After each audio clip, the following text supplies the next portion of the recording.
खानेवाल सूबे पंजाब के जिले खानेवाल में हुजूम के हाथों शहरी की मौत की तहकीकात के लिए JIT तश्कील दे दी गई है। JIT वाक़े के तमाम सबूतों पर मबनी तहकीकात करेगी।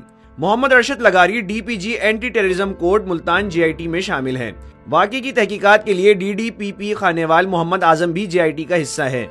JIT वाक़े के तमाम सबूतों पर मबनी तहकीकात करेगी। इस हवाले से in charge anti terrorism court Punjab Khurram Khan ने मरासला जारी कर दिया है।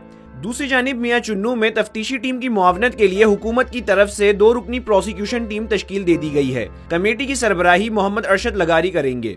कमेटी JIT और तफ्तीशी टीम को सबूत इकट्ठा करने पर रहनुमाई फराहम करेगी और वक़ुआ का चालान दहशतगर्दी अदालत भिजवाने से कब्ल मुआवनत देगी। प्रोसिक्यूटर जनरल पंजाब आरिफ कमाल नून की हिदायत पर नोटिफिकेशन जारी कर दिया गया है।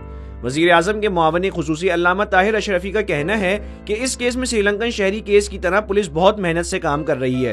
मुताद्दिद मुश्तबा अफराद को हिरासत में लिया गया है। 10 मरकजी मुल्ज़िमान की शनाख्त हो चुकी है। उन्होंने मजहबी कायदीन को पैगाम दिया कि तौहीन से मुताल्लिक कानून मौजूद है। जो कानून हाथ में लेते हैं वो इस कानून की भी तौहीन करते हैं। सब्सक्राइब करें और बेल दबाएं ताकि कोई खबर रह न जाए।